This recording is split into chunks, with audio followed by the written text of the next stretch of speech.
Now, the difference between the power of these two guys is that when Ngannou knocks somebody out, they drop like a sack of potatoes.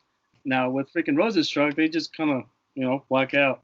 But, Jesus, I mean, one step to a dimension, one puts them to sleep for a long, long time.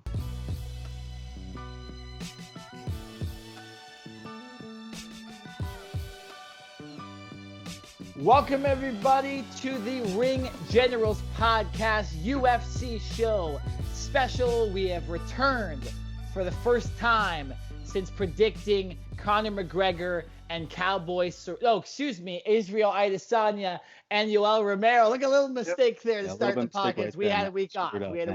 Not my fault. But yes, obviously, you guys all know what's going on.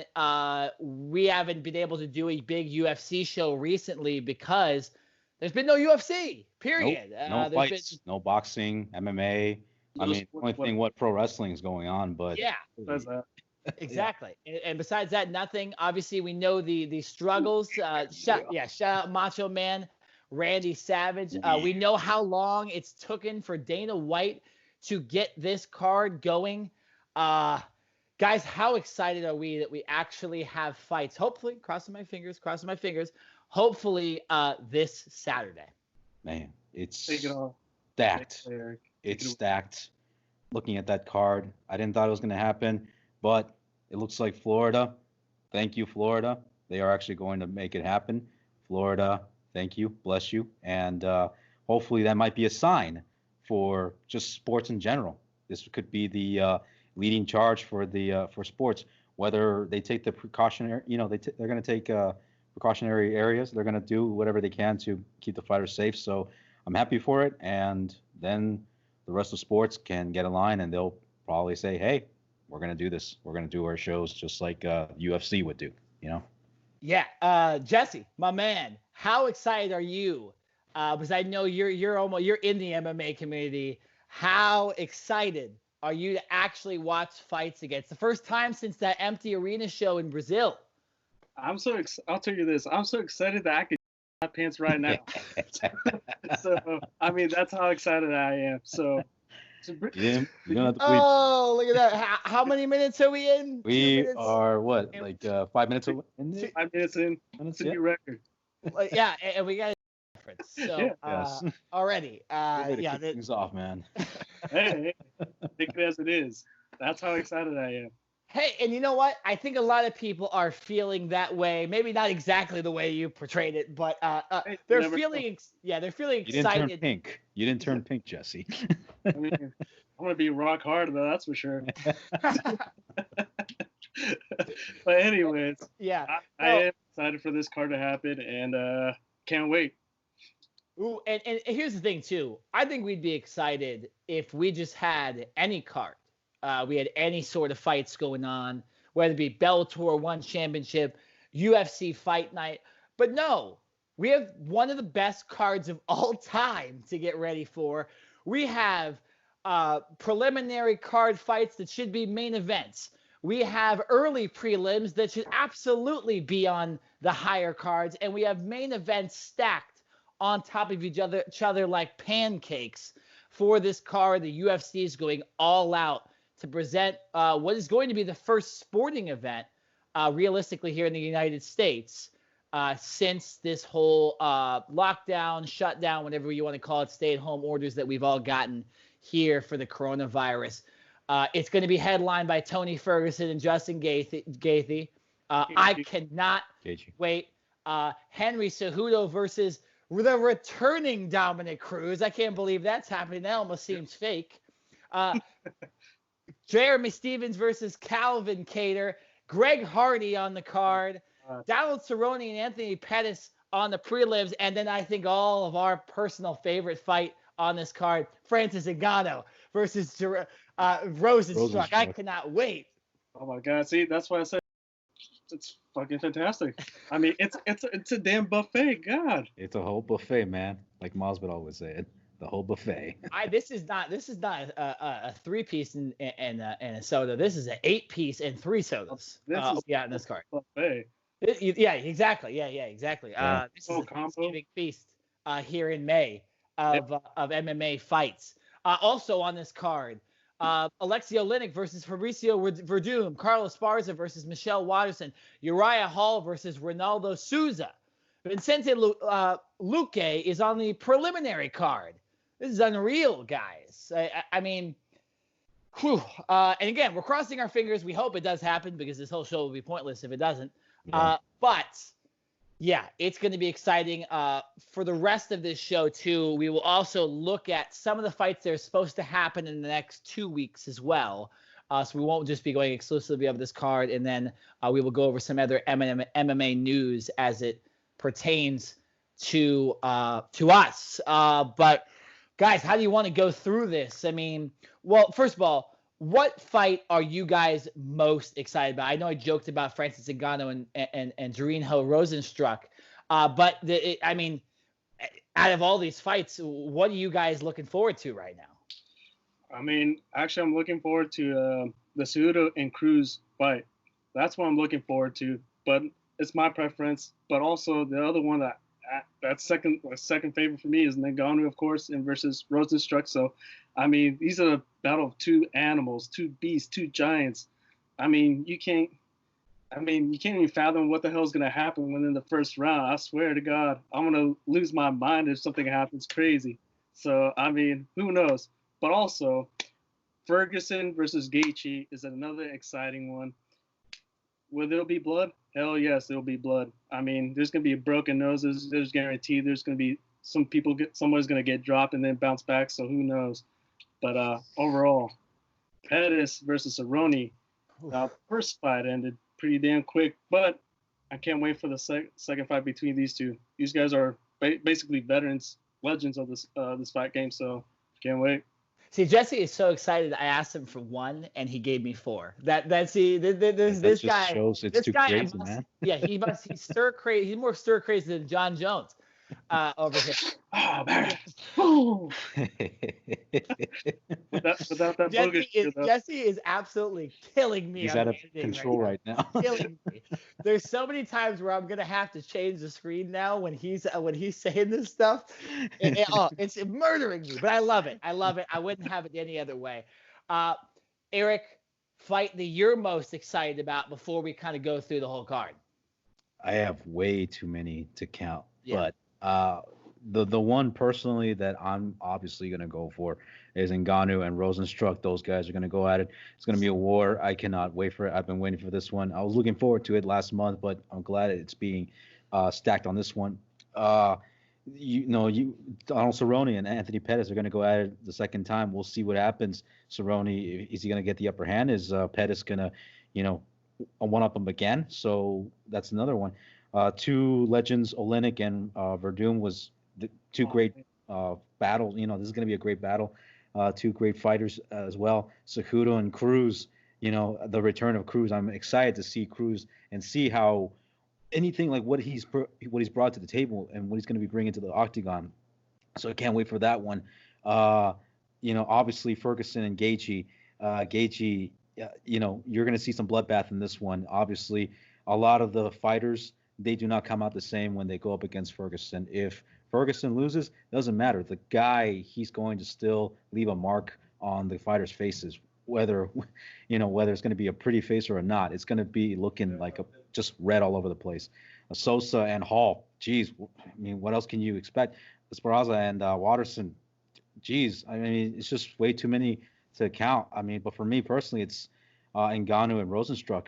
This is like Christmas. Yeah, this is Christmas, early Christmas.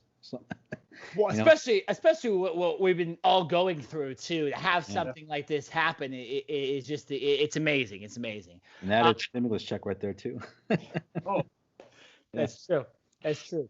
I mean, the fight I'm most excited about on this card is Cerrone and Pettis, because I think Cerrone's going to bounce back. He obviously has to bounce back.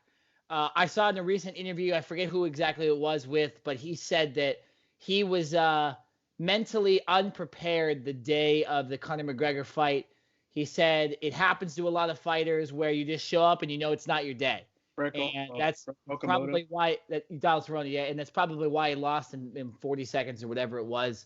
So he has to come back, right? He has to show it better. Anthony Pettis has had a couple hard fights in a row. So nothing's got to give with that fight. I mean that's just two legends in there battling it out. And then obviously I'm always going to be excited about a championship fight. And you know what I really like about this card, guys? It's some of the storylines and some of the stories coming out of this. You obviously have the return of Dominick Cruz for the first time in how long? I mean, what is 3 years? That's insane. Yeah. For a championship fight coming back, I'm just going to confirm exactly when he did most recently. Well, his last one was either Garbrandt or it was Garbrandt. Yeah, it was Garbrandt. Yeah. 2016. Yeah, that was the last time he fought. December 30th, so technically 2017. But yeah, wow, that is a long time. We're in 2020, guys, and it's the last time that guy fought. Obviously, he hasn't been a stranger to us. He's been one of the best commentators in the game, and so that will be an interesting look too to see his fellow commentators, guys like Joe Rogan, guys like Daniel Cormier and John Anik. Announce their own guys fight, right? Like it's good. That's gonna be pretty cool. Let me just get back to this card really quickly here on my screen, and you guys will have it in the way we're doing this podcast too. Is you guys have this card on your screen as well, up in the lower left there. Mm-hmm. That's right. So we have. Another story. I love, obviously, Francis Ngannou, Jarinho Rozenstruik is a story in itself that somebody I think is going to get murdered in that fight, legitimately, with how hard someone's going to get hit. Or maybe they just will not. I mean, but it could happen another Derek Lewis's Ngannou type of version or don't. Hey, shut up, Jesse. Don't say that. Be quiet. Don't say that. We've already saw that with Romero and Adesanya. All right, that was the last fight we saw, so we don't like. Right. Before we. Anyways, let's move on, fellas. No. But so you have what I loved is Ngannou and Rozenstruik tried to sneak in a what do you call it? Interim heavyweight championship fight into this, which I love because I mean realistically, who's gonna beat one of those guys if one of these guys actually knocks the other guy out? I mean the heavyweight division is stacked. How both of them also took out Overeem. It's just devastating. One completely put him to sleep, probably never came back, and then the other guy tore apart his lip. So, so which one do you want? Go to sleep, or do you want to get your lip torn off? And also go to sleep. Yeah. Also go to sleep. I'll take neither. I'll take neither for sure. Yeah. Unless I win a championship or something like that, maybe I'll take it. Another interesting story. Justin Gaethje said he wants his nose broken. Yeah. Because he says it's been messing with him, and he's sure Tony Ferguson will be able to do that, and I'm sure Tony will oblige. So you gotta love that. Greg Hardy's on this card, and he was called out by Yorgan De Castro. I don't know much about Yorgan De Castro, but I know a lot about Greg Hardy, and he's been getting better and better.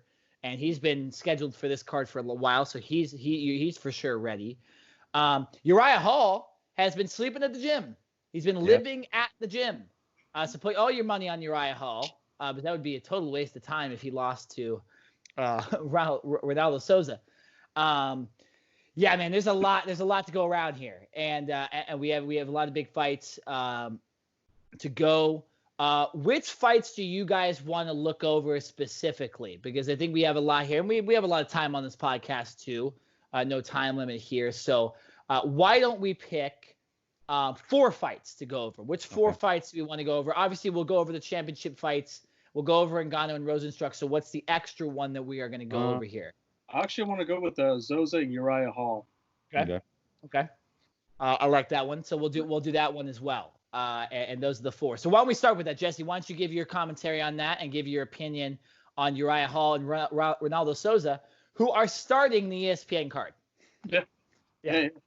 I mean, Souza is coming off a loss right now, and I believe the same thing as Uriah Hall. I believe they're both coming off losses. Yeah. I mean, look, let's face it. These guys are top of the game right now. They're like in the top 10, top 15. But now, will they become a champion material? We don't know. But what I do know is Souza is very deadly on the ground game when it comes to jiu-jitsu. He's a black belt, and I believe Uriah Hall's, it's got some ground game as well. Now, but he's got deadly kicks too, so he could finish you off with the hands or with legs. So I mean, who knows? Eric? You know what? After seeing that match between Blachowicz and Ronaldo, those guys, the last time they fought, I hate to say it, but they put me to sleep. Yeah. It was during fight night, yeah, and he lost. So I'm gonna have to go with Uriah Hall because he's the more experienced guy. He took out Antonio Carlos Jr. Even though it was a decision, he was still the better man. And he was also another guy who also took on, believe it or not, Paulo Costa, but he lost. Yeah, he lost, but still, I'm still going to give the edge to Uriah Hall just by seeing how he's still a much more younger and experienced guy. Souza still, he's a great fighter, a legend. Obviously, he's done it all. All right, Eric is back. Eric, really quickly, we had a little technical difficulty there. You finished your sentence there right before you cut off. You were talking. You just said you're picking Uriah Hall to win. Yeah, Uriah Hall. What were you saying right after that? Well, he's going to finish him off with a number of rounds. Obviously, he's going to go long distance, so he's going to beat him. But I don't see him a knockout, but I'm definitely going to be seeing him take him out with a number of strikes. So it's going to go decision. So that's what I go for. All right. Yeah, and it will be 3 rounds, obviously, because of the prelim. And Jesse, real quickly, who'd you say was going to win? I'm giving my pick to Uriah Hall by knockout in second round. Okay. Yeah, you made me a lot more specific with it. I like it. And then so Uriah Hall, I also have winning this fight simply because I think when you look at it, Uriah Hall's coming off 2 wins. Jacare Souza's coming off a loss. But in his light heavyweight debut against John Blachowicz, which is an awesome opponent, a contender for the light heavyweight championship. So that is not a horrible loss. I also went 5 full rounds in the main event of a UFC fight night. But I'm going to go with Uriah Hall. I made a joke earlier. He's been training at the gym 24/7.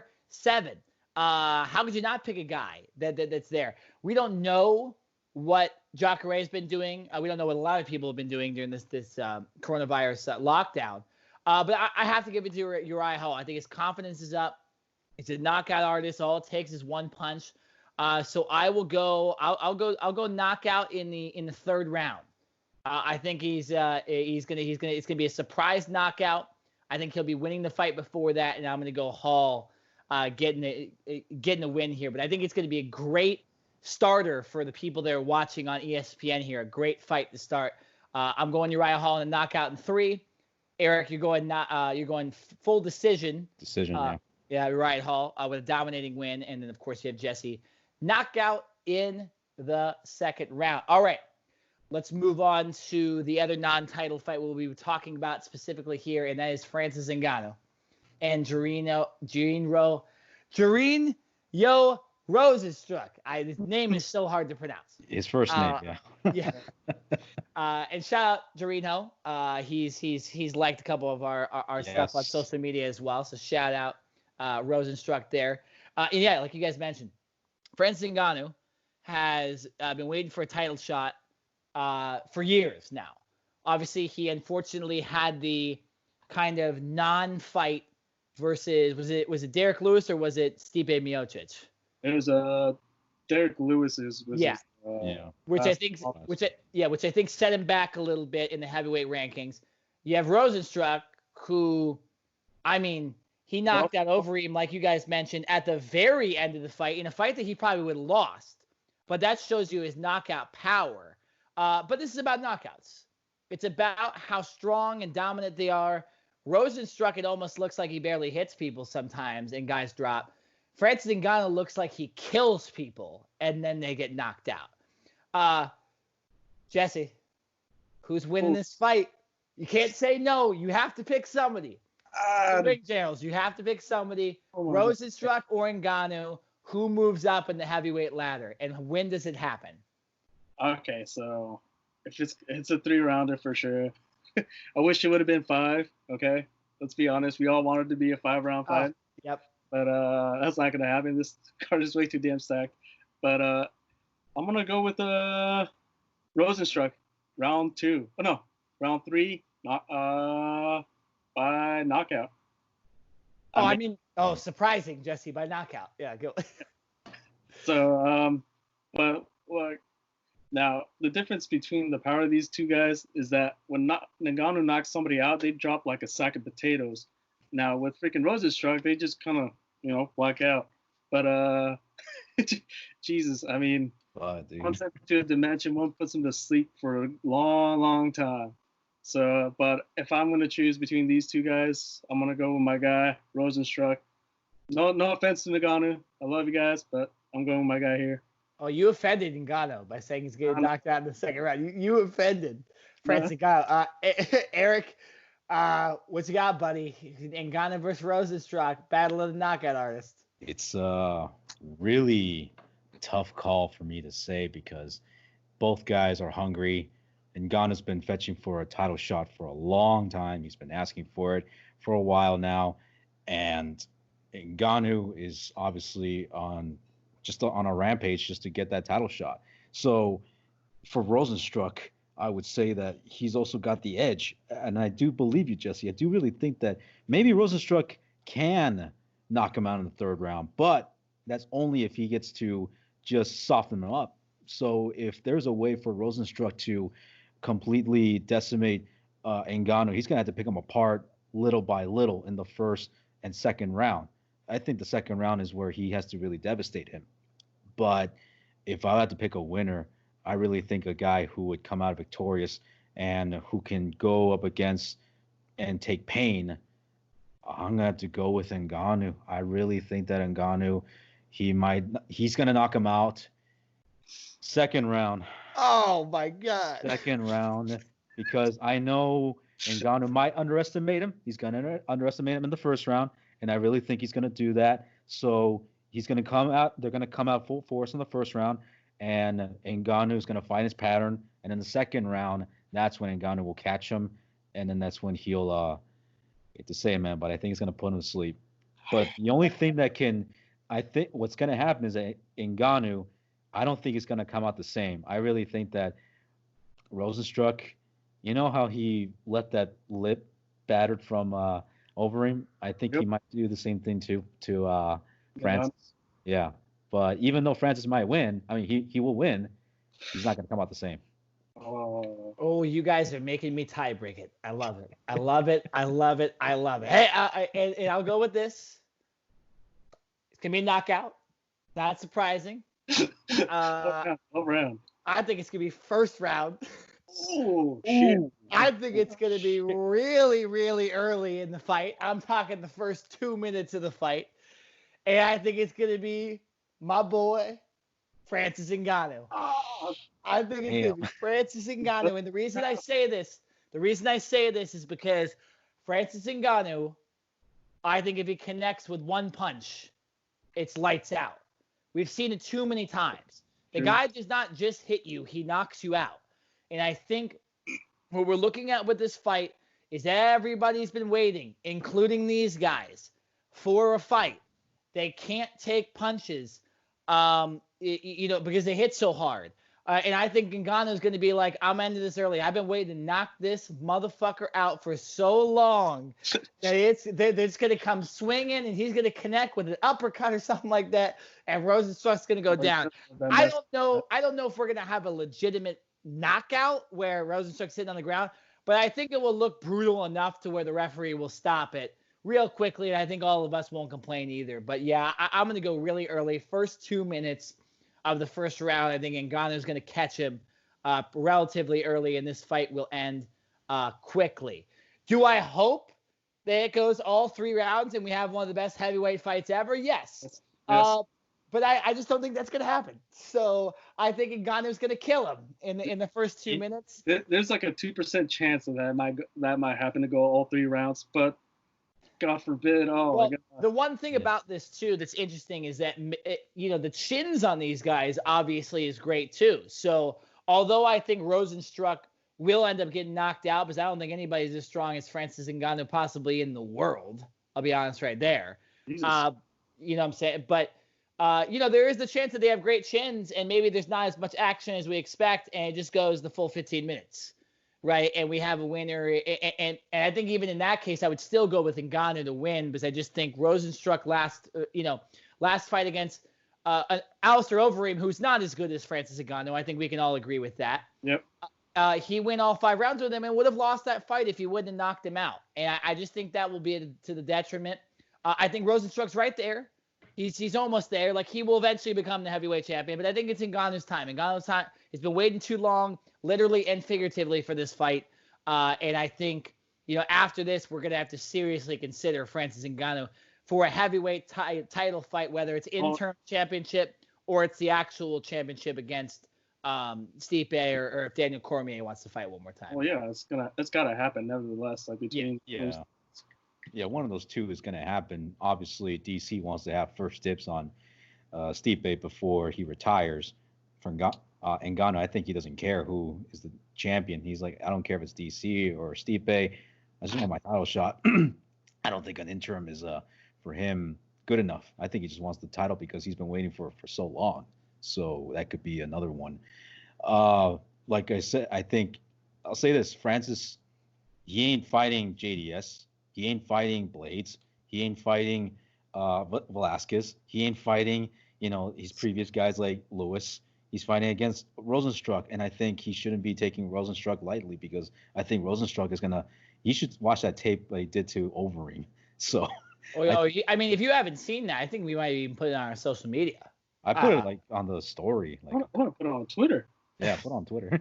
Yeah, go look it up. Go look up Rosenstruck knocks out Overeem if you're not squeamish. Because there's some brutalness that happens to Overeem's face right after it happens. This will give you nightmares, guaranteed. It will. Now, so Jesse, question for you. You have Rosenstruck winning this fight. Does he then fight for the heavyweight championship, or is he not done enough? I mean, they're both at that level when they're contenders, legitimate contenders. I mean, Blades is also another contender, but he's not there on that level yet. But should he win, then I think he would get a title shot to be honest versus Stipe or whoever's champion besides DC, because DC is most likely going to be retired, so it's going to be for a vacant title. So, I mean, I do believe he's definitely a contender for sure. Yes. Well, because so in that case, he would hop over Derek Lewis, Junior Dos Santos, and Curtis Blades for the next title shot.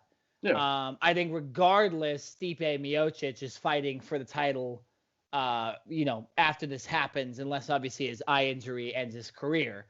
Because Cormier is supposed to retire. So even if Cormier were to win the title, I think Stipe would get the rightful rematch. Do we all agree with that? Yeah. Yeah. But so let's see. Has he fought Derek Lewis yet? No. He is not.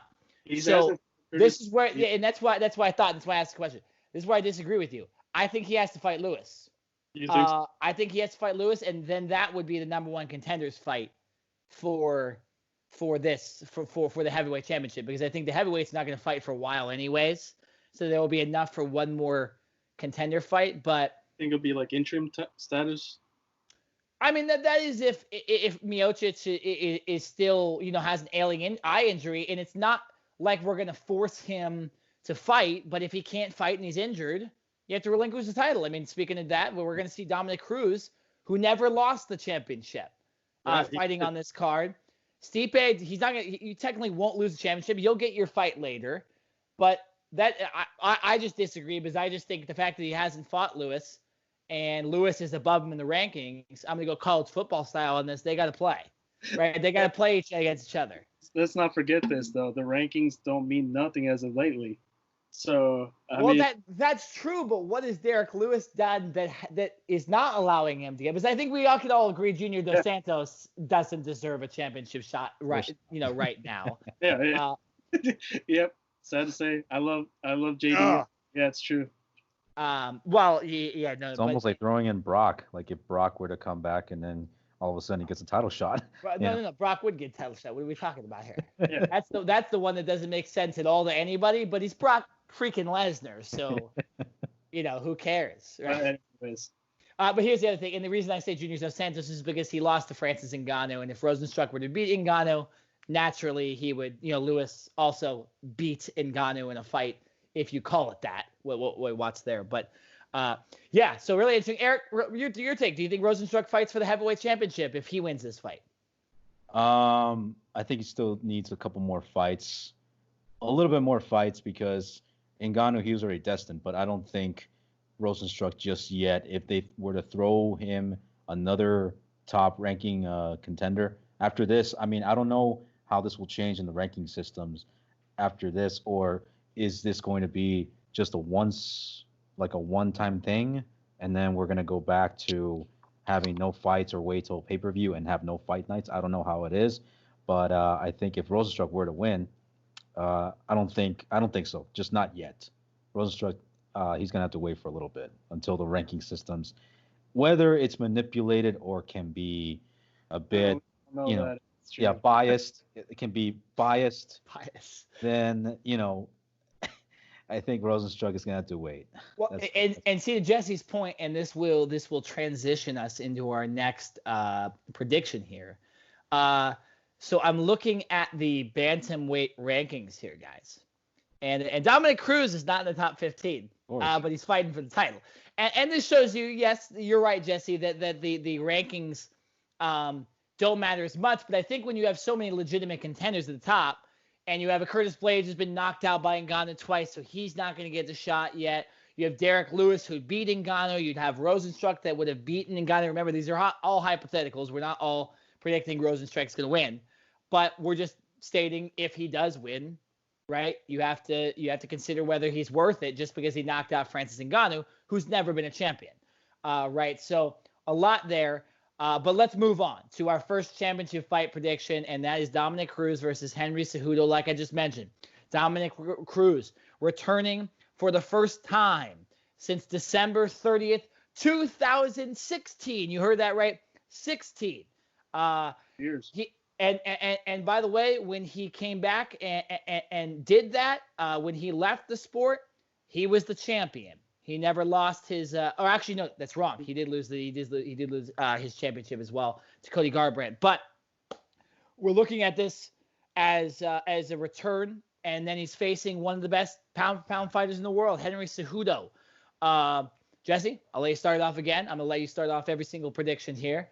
What happens in this? What can we even expect, first of all, from Dominick Cruz? Ooh, I mean, from Dominick Cruz, he's got phenomenal footwork. I mean, he's basically his footwork put the bantamweight on the map. Him alone, him fighting Demetrius Johnson is in Johnson's earlier days when he was competing at bantamweight before he went to flyweight. I think it was his second or first title defense against a bantamweight, of course, after he was created.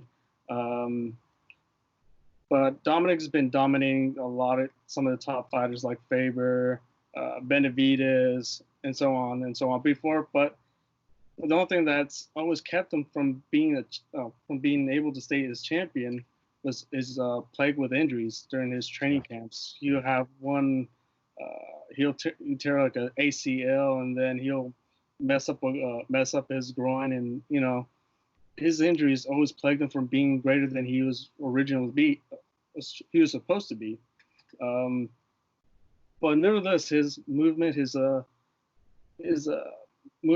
unorthodox, so awkward. It's just you can't catch him. You have to catch him at the right time, like Cody Garbrandt was catching him. But other than that, Cejudo's gonna have a long ass night. That's for sure. Oh, wow. I love it. Don't give your prediction yet. We'll give our prediction at the end. Eric, what do you expect from Dominick Cruz? After being taking a long hiatus from fighting and obviously studying other fighters while he's doing commentating, he's obviously gonna be the underdog in this one, because a lot of people, they're all gonna go for a guy like Cejudo. Now, like to Jesse's point, it is true. The guy's sustained so many injuries, and that's what kept him from competing. And now that he's healthy, it's really going to be really hard for me to figure out and to see how Dominick Cruz is going to be performing. Obviously, you cannot disregard his credentials. You know, he's got great footwork, head movement, great wrestling, striking as well. Cejudo, I think he's going to be one of those few guys who can catch him, because obviously from guys like Faber, Dillashaw, and Garbrandt, they couldn't really catch the Dominick Cruz. But Cejudo, he's one of those guys who could catch him, I think, because if he could catch Dillashaw, Moraes, then I think he has a chance to do that to Dominick Cruz. It's going to be, like you said, Jesse, it's going to be a long night, but I think it might be a tough challenge for Cejudo yet. He's been having great matches here and there with Cejudo, but I feel like Cejudo, might underestimate Cruz just by seeing how Cruz has been doing these past few weeks or these past few months. How has he been feeling? He's been training. Obviously, he's been training like a dog. He's obviously out there in San Diego working hard, and he says he's feeling healthy. He says when this thing came out, when this whole thing about him's going to fight Cejudo for May, he said that it came at a good time because my body was feeling healthy. So that could be something for Cejudo to watch out for, because now you're going to be seeing a guy, Dominick Cruz, who's 100%, no injury. So this might be a tough challenge. This is going to be a tough challenge for Cejudo. But for me as a fan, it's going to be hard for me to see what he's going to bring to the table. Like, is he going to be feeling slow? Is he going to be feeling fatigue or what? But it's a mix. Yeah, it's a mix.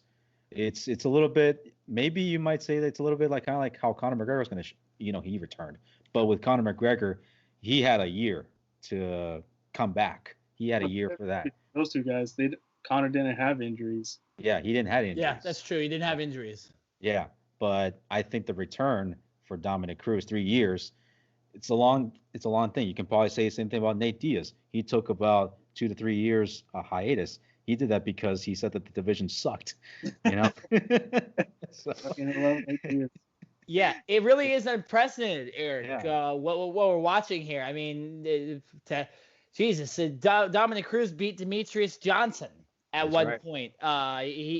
He beat T.J. Dillashaw, beat Uriah Faber twice, lost to Cody Garbrandt, but he said he couldn't walk in the training camp before that, which is one of the reasons why it's so disappointing. He's never got that title shot back until now. Yeah, it's going to be interesting. I'll say this. Dominick Cruz is going to take advantage, or maybe take advantage is not the word to use, but I think the coronavirus effect on this card, the fact that there's going to be no fans, the fact that there's probably not going to be those same butterflies, I think that will work out in Dominick Cruz's favor more than anybody else, period, who fights in front of no fans. Because essentially, it's going to be like a high-profile rolling session, right?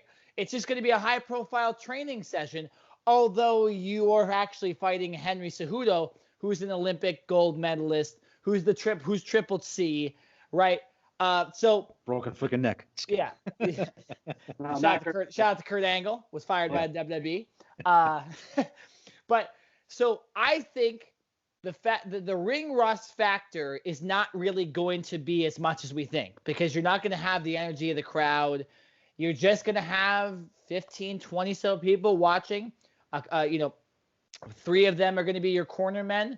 A couple of them are going to be your friends, like Joe Rogan and Daniel Cormier and John Anik, because they're all announcing somehow this card. It's amazing that they got Joe Rogan to do this card. I'll tell you that. I'll say that for Dominick Cruz. That's the one thing I'm looking at, that I think the fact that there's no fans will help out Dominick Cruz. Now, I will give my opinion on this fight. I think Cejudo will dominate. I personally think that Dominick Cruz will look good. He will look impressive. He may even win a round. But I think overall Cejudo, who's one of the best fighters in the world, I think we can all agree, will end up just winning this. I think it will go full 5.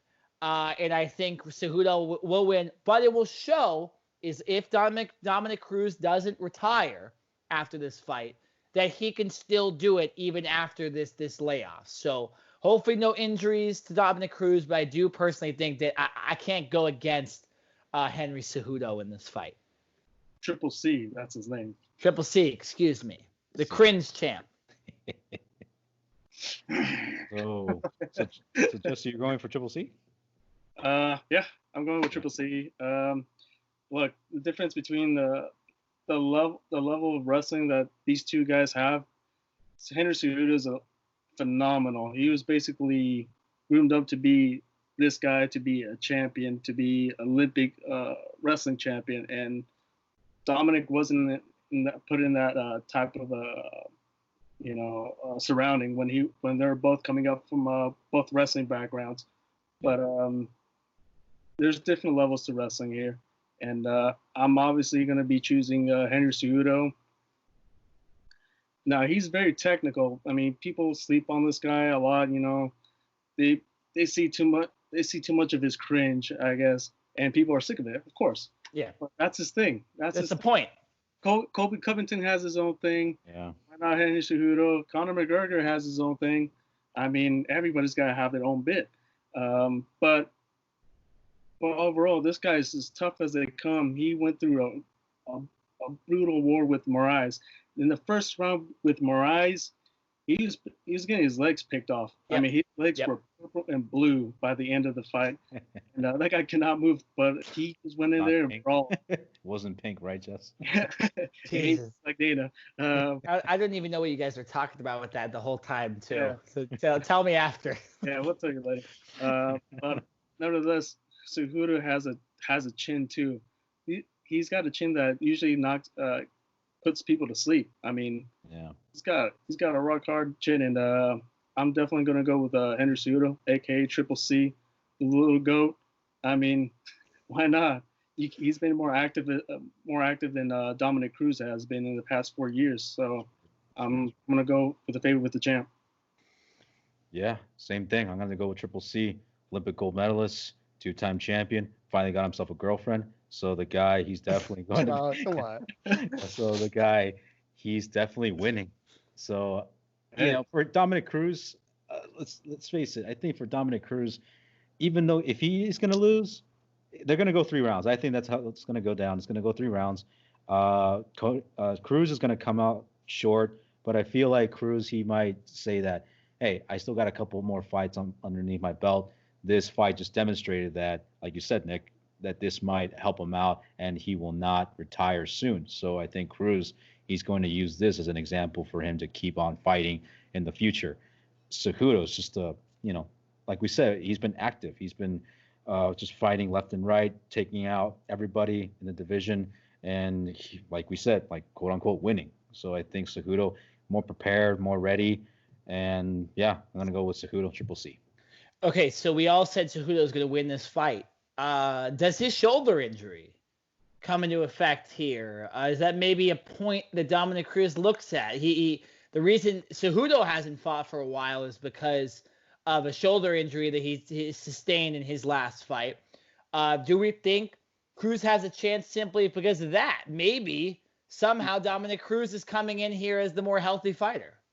No, I would not put that into a factor at all. I mean, all these guys come with injuries, and they don't play much of a factor, to be honest. Look, like I said, Henry Cejudo in his last fight, perfect example, messed up his ankles. That's why his ankles were taped up against Moraes, and he didn't let that factor play into that, into that fight. Yeah. And so obviously it's not going to happen. And also, I mean, his corner guys, also a Neoforce, they won't let that guy train on his on a specific day, so they have him training on patterns.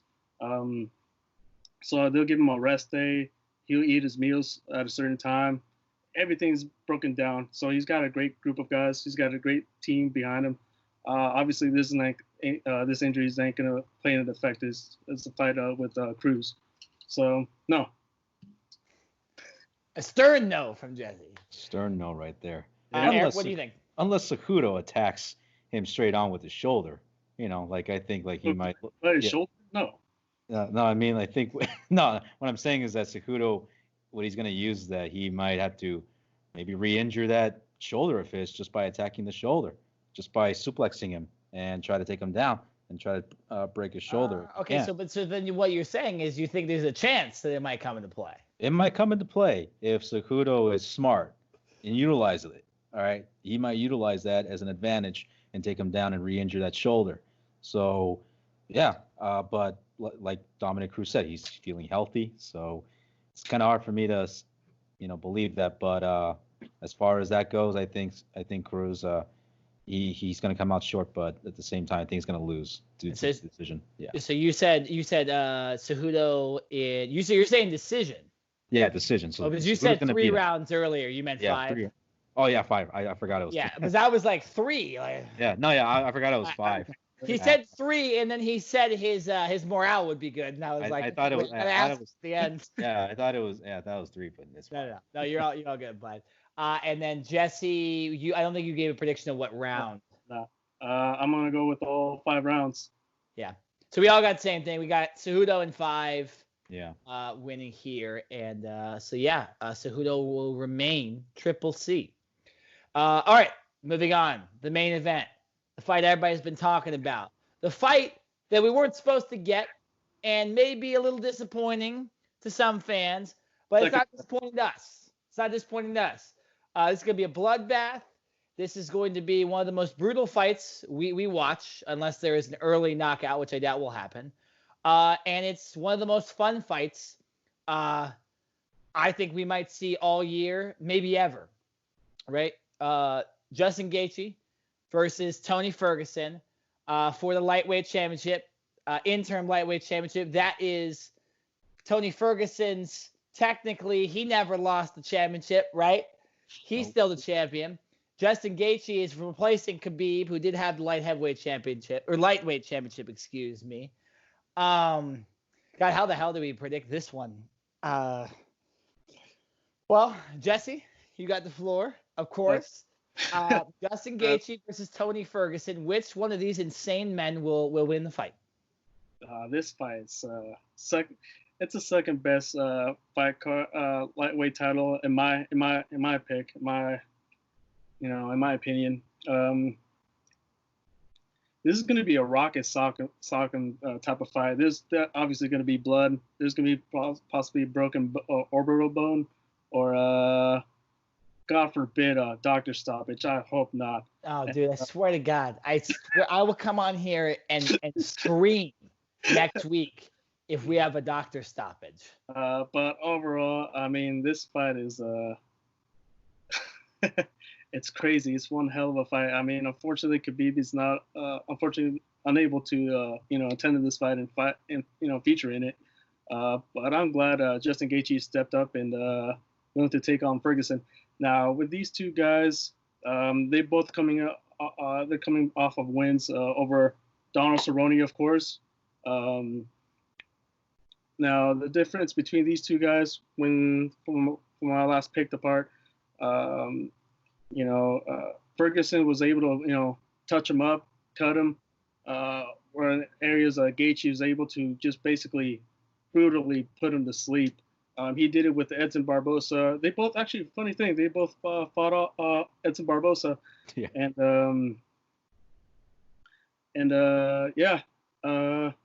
The difference is that Gaethje puts him to sleep and Ferguson, puts him away in a different order of fashion. But if I had to choose between these two guys, I'm gonna go with Tony Ferguson. He's very underrated in his wrestling game, but also he's got a phenomenal jiu-jitsu background with Eddie Bravo at 10th Planet, I believe. Yeah. And I mean, this guy is so unorthodox. Kind of reminds me of Dominick Cruz in the lightweight division. He's so damn unorthodox. He'll find a Wing Chun dummy with his shins. He just kick that thing with a metal bar. You just bend that thing. It's crazy. But Gaethje, man, he's a badass guy. He just come in and brawl if he has to. He'll either, he'll fight to basically he dies. So he's like a ride or die type of guy. So who knows? But yeah, I'm gonna go with Ferguson. I'm gonna go with decision on this one because I love these guys both to death, and it's hard to choose between these two guys. These guys are awesome fighters, and I respect them both. And I'm just gonna go with Ferguson decision. Man, I will say this: these guys are going to do more than just social distancing. Those guys are just going to create a pool of blood all over the octagon. Man, just by choosing these two guys, Gaethje is one of those guys where, obviously, like you said, Jess, he's going to fight till he dies. He's definitely going to fight to the death. He knows that this is going to be a one hell of a challenge for Ferguson. Ferguson, he wasn't just sleeping on his ass when the fight between Khabib was canceled. Ferguson did not stop. He just kept going, and he lost. He lost dramatic amount of weight. How much was it, Jesse?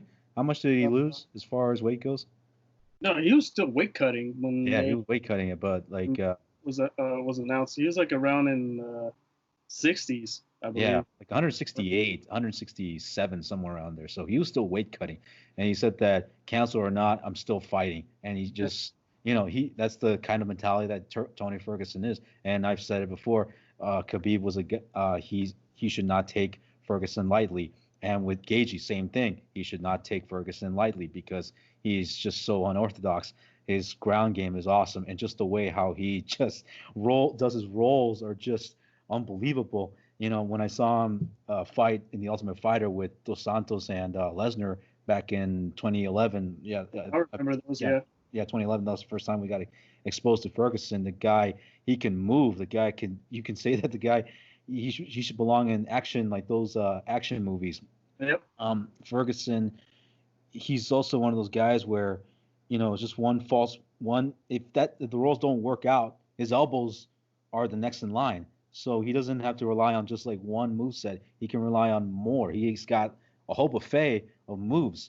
Elbows don't work, rolls. He's got a lot of tools in his arsenal. Yeah. He's a big scrambler. I'll say that. If rolls don't work, hey, arm bars work. So it's just it's not going to be a pretty sight. Gaethje, he's going to have to use his wrestling, but same thing with Ferguson. I think he's going to counter wrestle Gaethje's wrestling, because if there's another thing that Ferguson is known for, is for his counter wrestling. So Gaethje, I feel like he's going to underestimate Ferguson in this one, and I think that in this fight, as much as I love Gaethje, and he's going to go, I feel he's going to go out in the 4th round, as Ferguson will submit him. Oh, yeah. Okay, yeah. Yeah, it's not going to be a knockout. It's going to be a submission. That's what's going to happen. Interesting. Okay, so we got Justin Gaethje, who has decided that in the UFC he doesn't want to use his wrestling. He's just going to play Rock'em Sock'em Robots. You got Tony Ferguson, who's the strangest fighter on the earth. Yep. Does not care, like you guys said, will die for the cause. Whether it be coronavirus, whatever. It's Tony time, man. Yeah, it's Tony time. It's been Tony time. Tony's the champ. He never lost the title. It's so strange because Gaethje realistically is the better wrestler. He got to the NCAA championships in 2010 in college. But he doesn't use his wrestling in the UFC for some reason, whether you want to, maybe he just wants to entertain. And I think this is one of those, another fight where he'll entertain, except the title's on the line. But I don't think he'll stop that formula. I think he'll play Rock'em Sock'em Robots. Tony Ferguson, like you guys mentioned, uses all of his tools and can take a punch. If you remember the Anthony Pettis fight, which I think one of you guys mentioned, he was losing a lot of blood. He was losing that fight, and he came back and also won it with a knockout. Kevin Lee, he got dropped too, and he came back and submitted him. Yeah, so he can come back. As it shows you the championship mentality. The last 4 guys he's beaten: Rafael dos Anjos, Kevin Lee, Anthony Pettis, Donald Cerrone. It's just. And Donald Cerrone, there's that eye of his. What I love too is the last 2 fights he's had: corner stoppage and doctor stoppage. Like he's beat these people to where they're forced to be knocked out. Yeah. Right. Like there's nothing they can do. Will there be a doctor there to stop it? I hope not. I hope there's just no doctors there. That's what I'm hoping. Gaethje, he beat Edson Barbosa with a knockout. He beat Donald Cerrone with a knockout. Man, this is such a hard fight. I'm still debating as we go right now. You gotta choose. I gotta choose. It ain't gonna look pretty after this, man. No, it's not gonna look pretty. I do realistically think that Tony Ferguson is going to win this fight. It's been Tony time for a while.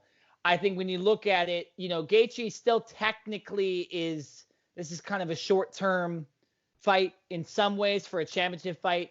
We don't know how much Gaethje was doing before all this, last second, because they were originally going to have this fight a couple weeks ago, right? Or a month ago. So I think Tony Ferguson is conditioned as possible, as best possible. I think he'll use more of his arsenal. What I hope happens is that Ferguson doesn't use this fight as a way of just winning the title. I hope he does play Rock'em Sock'em Robots with Justin Gaethje for at least a little bit. Maybe brings Gaethje out of his shell. Maybe Gaethje takes him down, right, for the first time in the UFC. But I'm going to go with Ferguson. I can't go against the guy. Just something tells me that if I pick Justin Gaethje, I'm going to get shit on because he's going to get killed. Probably. It would be an upset. So, I'm going to go Tony Ferguson, man, because I want to see. Never mind. I'm not going to say. No. I want to see another fight involving Tony Ferguson in the lightweight championship. I'll just say that. Okay. And by the way, I have editing powers, so I will cut out if we said that before. Power of editing. But so yeah, we all got Tony Ferguson winning. Just go through Jesse one more time. You had Tony Ferguson. Oh, you said all 5, right? So you go with decision. Ferguson. Eric, what did you say? 4th round submission. 4th round submission. I'm going to go all 5 rounds. Tony wins by decision as well. Real quickly, the betting odds for this card, the fights that we went over. Jacare Souza is the favorite against Uriah Hall. These are brought to you by MyBookie. You have Greg Hardy as actually a favorite in his fight. Surprising. Minus 207. You have Donald Cerrone and Anthony Pettis. Anthony Pettis is the favorite in that fight, minus 145. Stevens and Cater, heavy favorite, minus 252. And Ngannou's a very heavy favorite in that fight, minus 300. That's crazy odds right there. You have Cruz and Cejudo. Cejudo, big favorite, minus 235. That's not surprising. And then Tony Ferguson, minus 190 favorite for the main event. So there's what Vegas thinks of what's going to happen. So just in case you want to place a bet, which I for sure will be doing, because I haven't been able to do that for months. It's been crazy. I've been able to do that for months. But yeah, guys, we're super excited about this. Real quickly, I want to jump to what is supposed to happen the week after. There's a couple fights that are getting close. I know Woodley. Who's Woodley going to face it? They're saying Woodley's going to fight maybe on the May 23rd card. Wasn't he fighting Leon Edwards? What's it called? Leon Edwards, I think. No, not Edwards. He's not fighting Edwards anymore. He's fighting Gilbert. Oh. Gilbert Burns. Yeah. So he's not going to fight Colby Covington anytime soon, right? No. That fight's been scrapped for a long ass time. Yeah. Colby's ducking. But there's no opponent for Colby. So I mean, you could possibly see Colby versus Edwards, possibly. Good old fashioned American versus England. American Steel. Yeah. But also Woodley versus Gilbert Burns. So yeah, so that will be happening in the future, possibly the May 23rd card. The May 13th card, which would be happening 4 days after the card we just talked about. So that will be what day would that be? Wednesday? Is that Wednesday night fights? Let me see. Wednesday night fights. That's a new one. No, it's gonna be. Yeah, that will be a Wednesday. So we will be able to see this card on Wednesday. Anthony Smith versus Glover Teixeira is supposed to be on this card. Ben Rothwell versus Ovince St. Preux. Alexander Hernandez is on this card. Ray Borg, Andre Arlovsky, Michael Johnson. A bunch of people on that card as well. We look at the May 16th card. Remember, these are all subject to change potentially, and we've seen a lot of that. Alistair Overeem and Walt Harris is supposed to headline that. Edson Barbosa is supposed to be on this card. Claudia Gadelha versus Angela Hill. So a lot there as well. And we will be surely looking at a couple cards later. But, man, nothing gets better than this May 9th card, UFC 249. The non-canceled one is happening this Saturday. I can't wait. I'm sure we're going to be texting each other. Maybe we'll even have to Zoom for this fight. It will be amazing. I will be drinking 100% for this fight. I think a little Jack Daniels honey. A little Jack Daniels. Jesse got me hooked on it during the Conor McGregor fight. So I am now an alcoholic. But he's a whiskey man. Yeah. So I'm super excited, and so another UFC show in the books, guys. Damn, during this crazy time. Whew. Can't wait for it. It's basically the greatest sources of entertainment at this moment right now. This is our Disneyland. This is our Universal Studios Hollywood. This is our basically our whatever you wanted it to be. This is it. I think just Dana just probably thought to himself, hey, look, if WWE Pro Wrestling can do it, then we can do it. So I think that might be so they are considered essential. WWE. They're competing. These are the two big brands are competing. They've been competing for a long time. Yeah, that's right. A lot less controversy with the UFC. If you want to know the guidelines, apparently they are they're testing every single day for the coronavirus from when these guys get into town. So I'm sure these guys will be self-quarantining, but if you're worried about the testing not being enough, the UFC is going to test these guys to hell. So it would be surprising, to say the least, if someone did end up with coronavirus after this.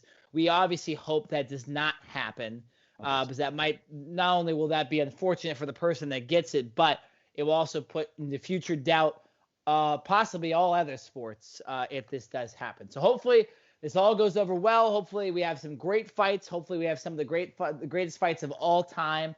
And hopefully eventually we get that certain fight involving Tony Ferguson versus another lightweight opponent that might or might not be from a country above the Asian countries. Okay. We're going to. We said enough, man. We're going to end this podcast. We will be back next week reviewing this UFC card, looking at the rest of the UFC fights coming up, and we will be also reviewing the Money in the Bank pay-per-view from WWE and also more than likely AEW's live shows to bring about wrestling, because we do talk about wrestling here on this podcast as well. But this was the UFC show. That was Jesse. That was Eric. If I'm pointing right to the right screens. If not, you saw who I was pointing at. You know who we're talking about. I am Nick Nenad. This has been the Ring Generals podcast. Raise a glass in the sky and salute the Ring Generals. Oh, yeah. This is Watts, and don't forget to subscribe to the Ring Generals, YouTube, Instagram, Twitter. Absolutely. Do it, or I will get you. And that's a threat right there. Raise a glass in the sky and salute the Ring Generals.